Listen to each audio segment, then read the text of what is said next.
Okay, thank you for coming. You're welcome. Blessings to everyone. Bye. Peace to everyone in the world. I hope you have a good life. Blessings. Thank you. Thanks.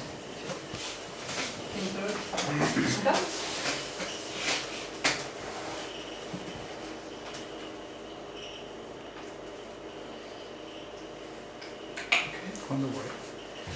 So, thank you so much for coming here tonight. You're welcome. And we would like to make some questions to you. And we are very proud to have you here. So it's a big honor for us. So thank you so much. You're very welcome. I would like if you can introduce something about your life, about the meaning of your life in this time, and what you could say to us about the meaning of your life in this time. Do you have something to say about this?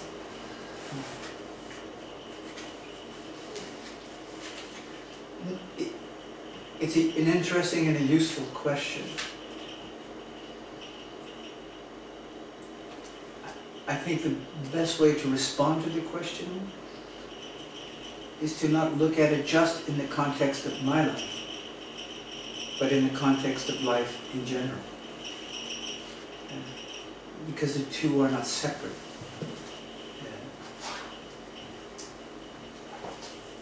I have been provided an opportunity through the experiences of my life to shine a very important light on the reality and the interconnected reality of all that is.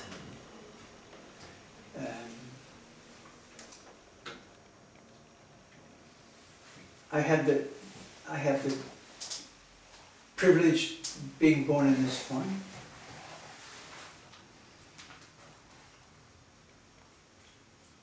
To transform, to become conscious of the suffering I inherited, the karma which I inherited, and I have the possibility now to transform that karma, so that what gets passed to the next generations is different. I can stop these cycles. But we all have the same opportunity.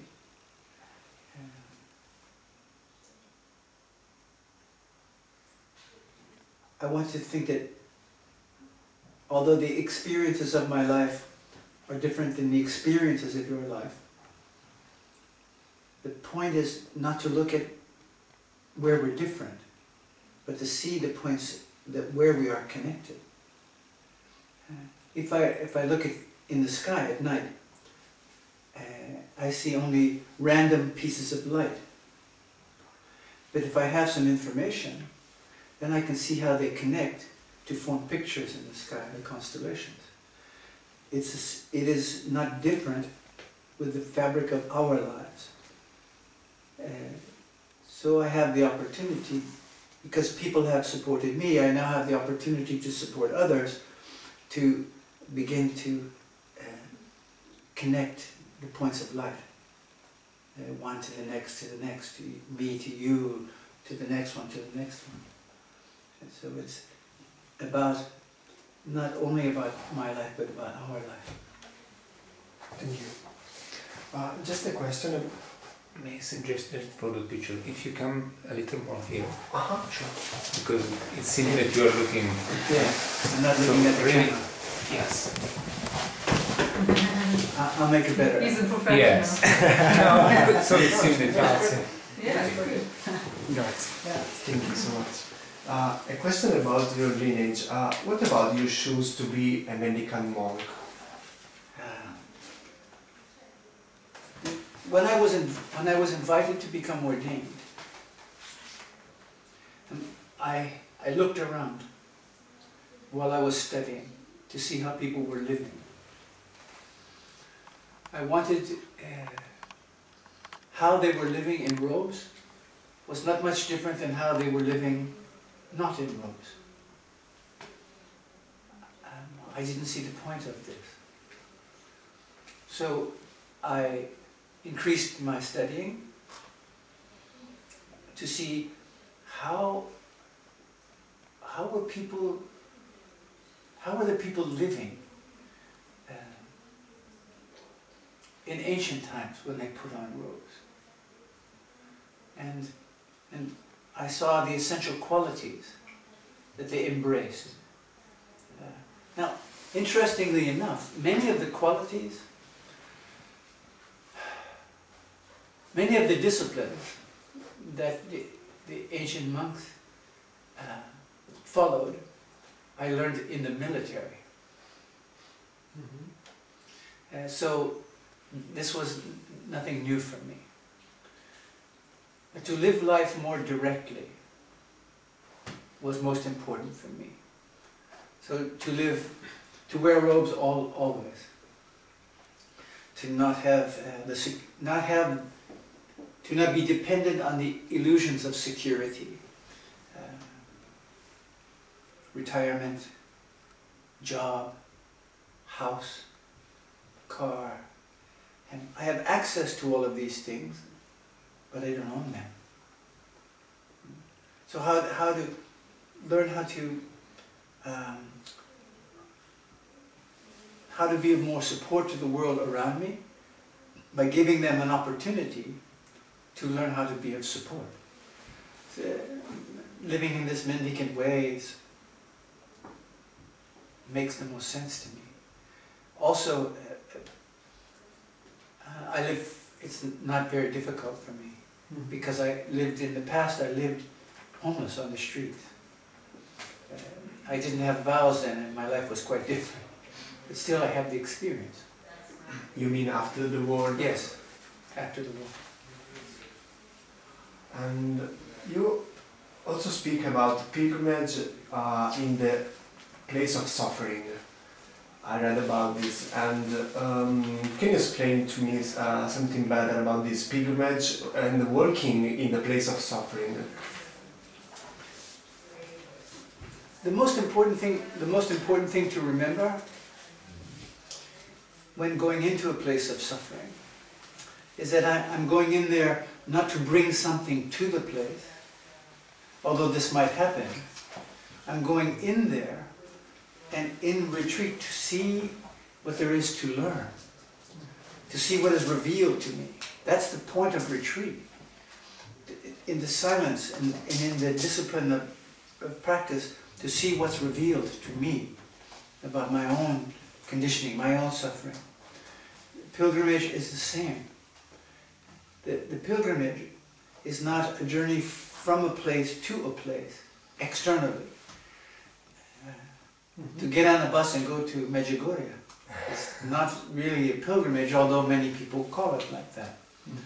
The most powerful pilgrimage is when I take a few belongings and I have an altar and my robes and no money, and I start walking. Walking, just walking. Walking just to walk. And then to see what develops as I continue to walk. It's much like sitting meditation. When I'm sitting and turning the light inward, it is also a journey of discovery. I never know what's going to be revealed. If I'm sitting just to sit, if I sit in meditation with an agenda to become more relaxed, to become something, then I miss the point of sitting. If I walk on pilgrimage with an agenda, I'm walking for peace, I'm walking for hunger, I'm walking to arrive to this place, this is not pilgrimage. So it's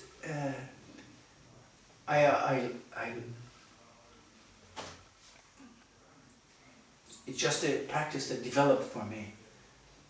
It's an expression of my relationship with Buddhist practice. And it also comes from the ancients. It was the way. In ancient times, up until the 19th century,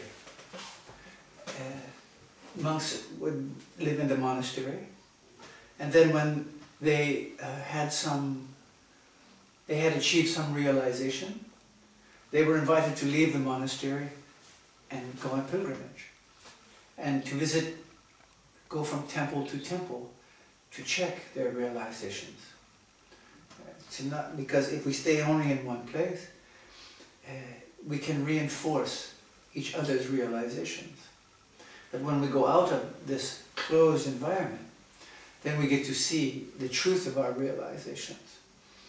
So walking just to walk, sitting just to sit, nothing to be grasped, nothing to be gained. Mm-hmm.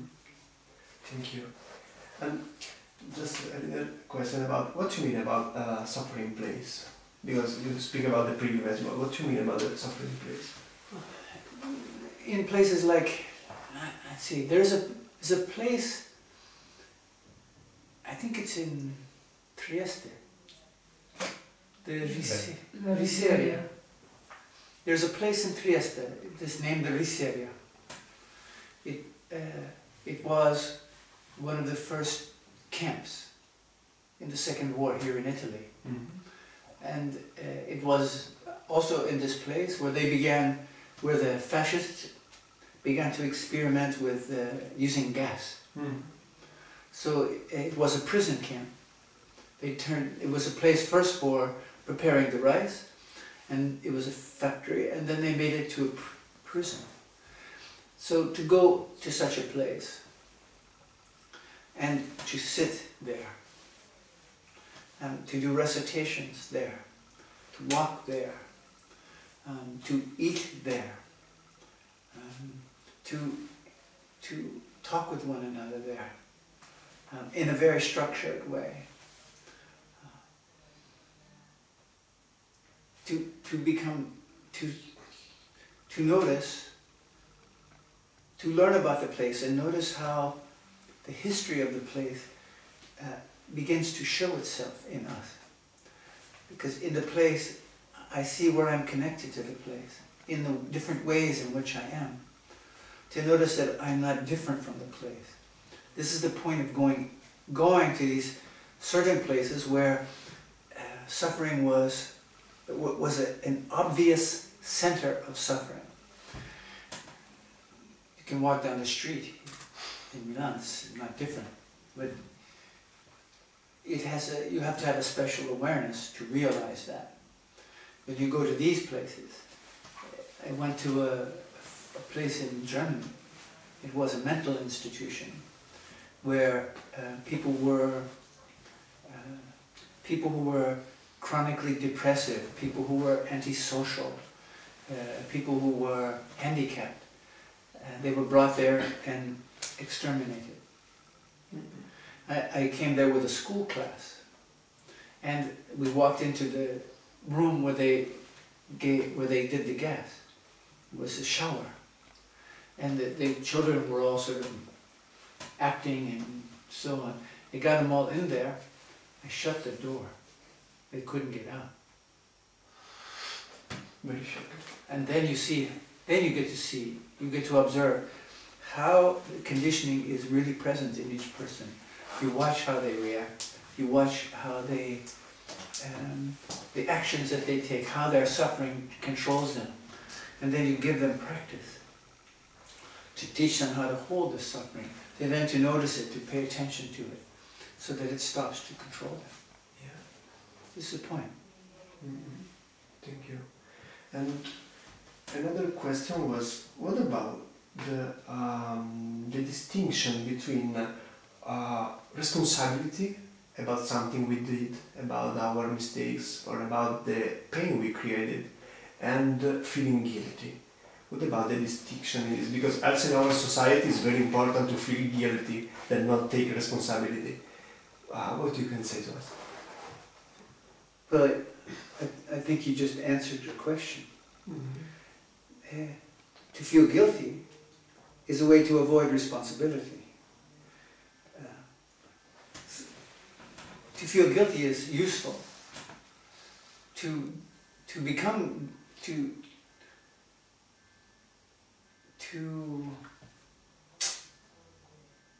take an identity as being guilty. Oh, I'm guilty.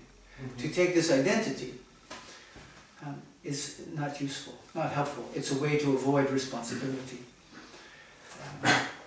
The point isn't, I mean, guilt is a really important feeling. It's a real important, yes, it's an important feeling. Because if I'm feeling guilty about something, it's information that it may not be a good thing to do. If I'm feeling guilty about something, it's important for me then to really look at what it is that I'm feeling guilty about. What is my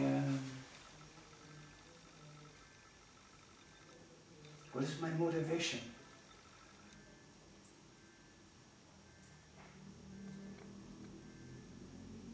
But it's difficult to do this journey by oneself.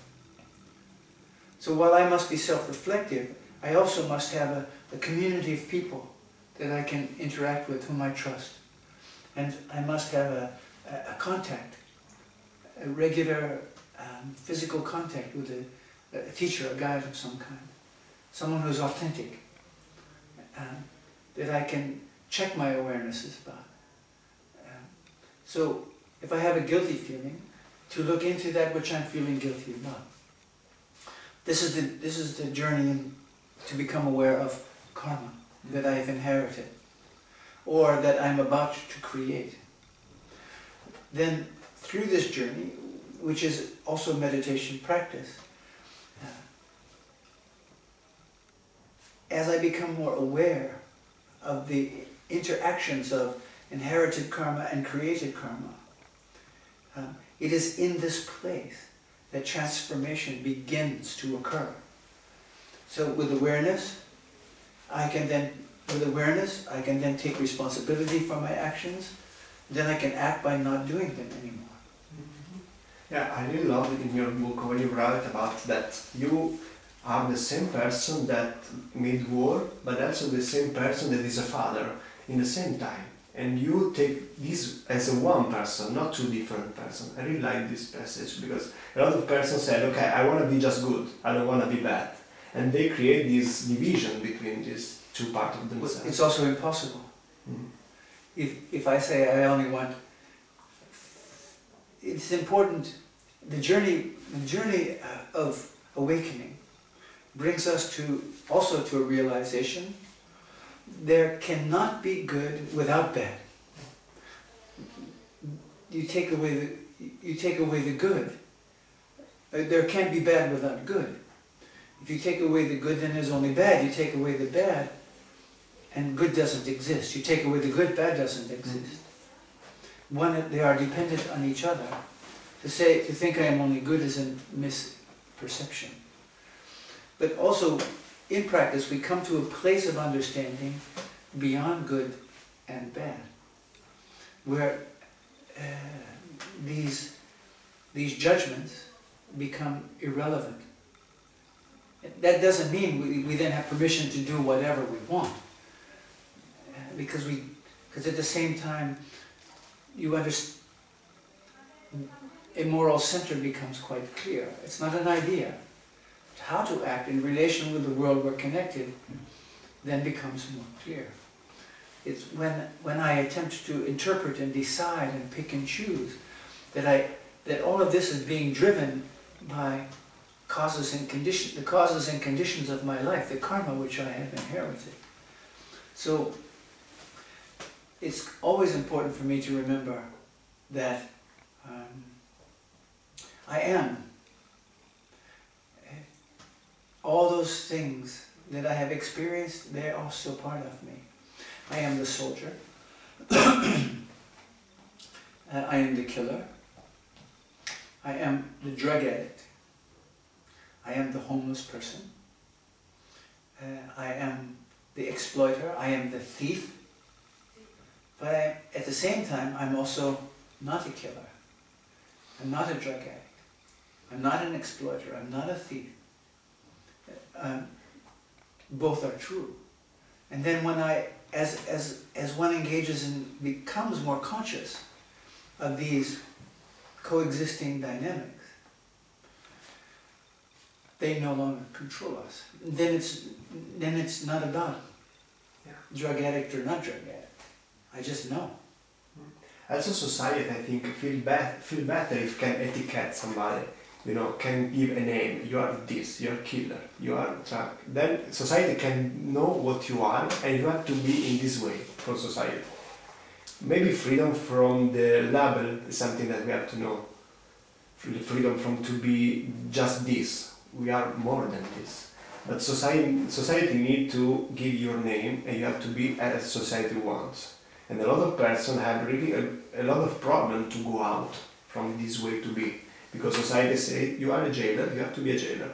And when you go out, no opportunity of jobs, of life, nothing. And they have to fight a lot for this. Or person that have drugs, or person that kill somebody.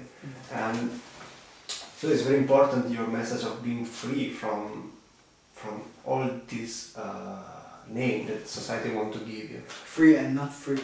Mm-hmm. Because I must never forget where I have come from. Mm-hmm. Yeah. And also for this that we are talking about, what about forgiveness? Forgiveness for us and forgiveness for others. Yeah. Forgiveness is not a topic that I work with. Mm-hmm. Forgiveness is passive Mm-hmm. and lazy. It's an intellectual construct.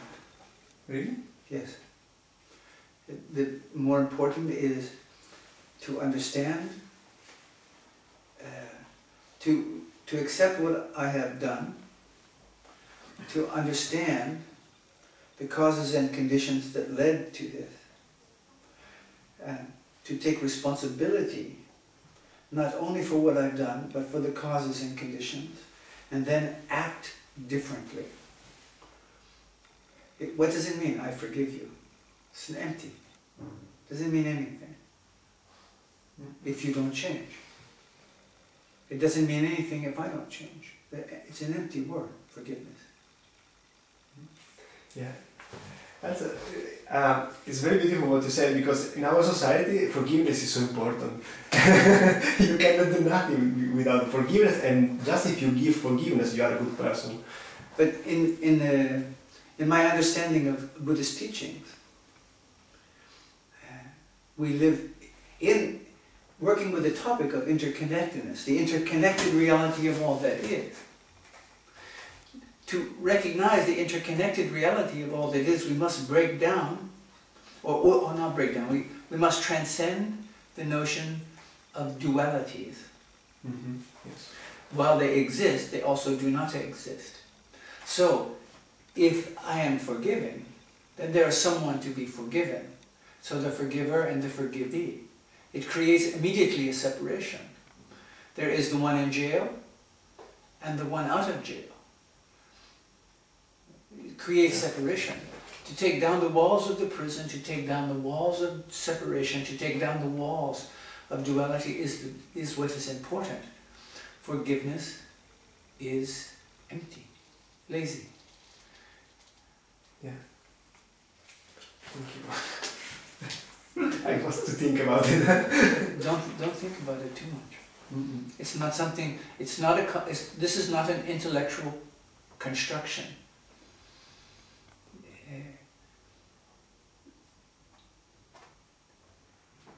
Even if I understand it intellectually, this is not the point. The point is to really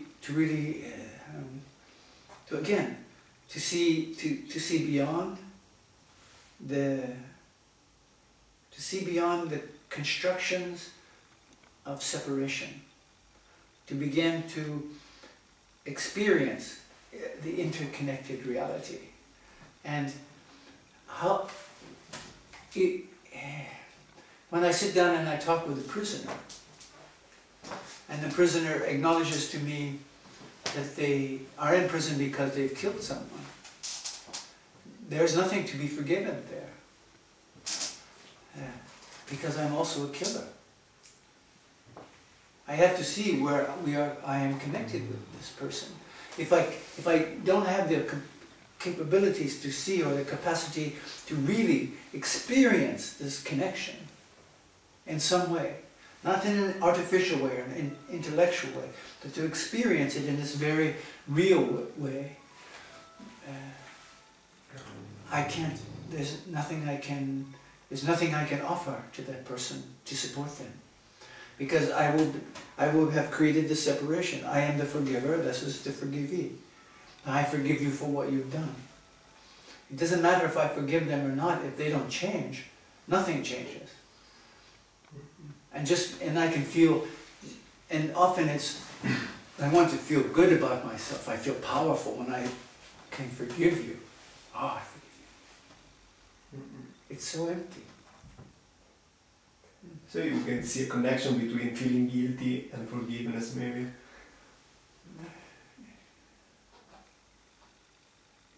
I haven't really thought about it. Possible. And in your experience, in your practice, which are the meditative practice on the thinking about that are most useful when you try to manage with affliction emotions? With afflictive emotions, destruction emotions.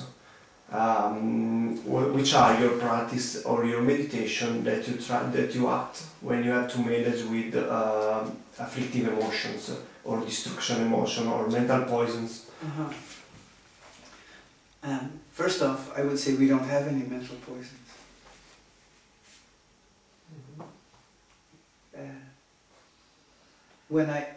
I don't have any destructive emotions.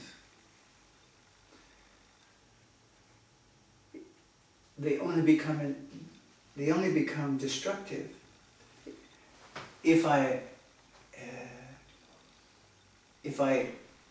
live with them in ignorance, or I live with them under intellectual constructs. Like one of the most destructive emotions? Maybe anger? Love. Love? Yes.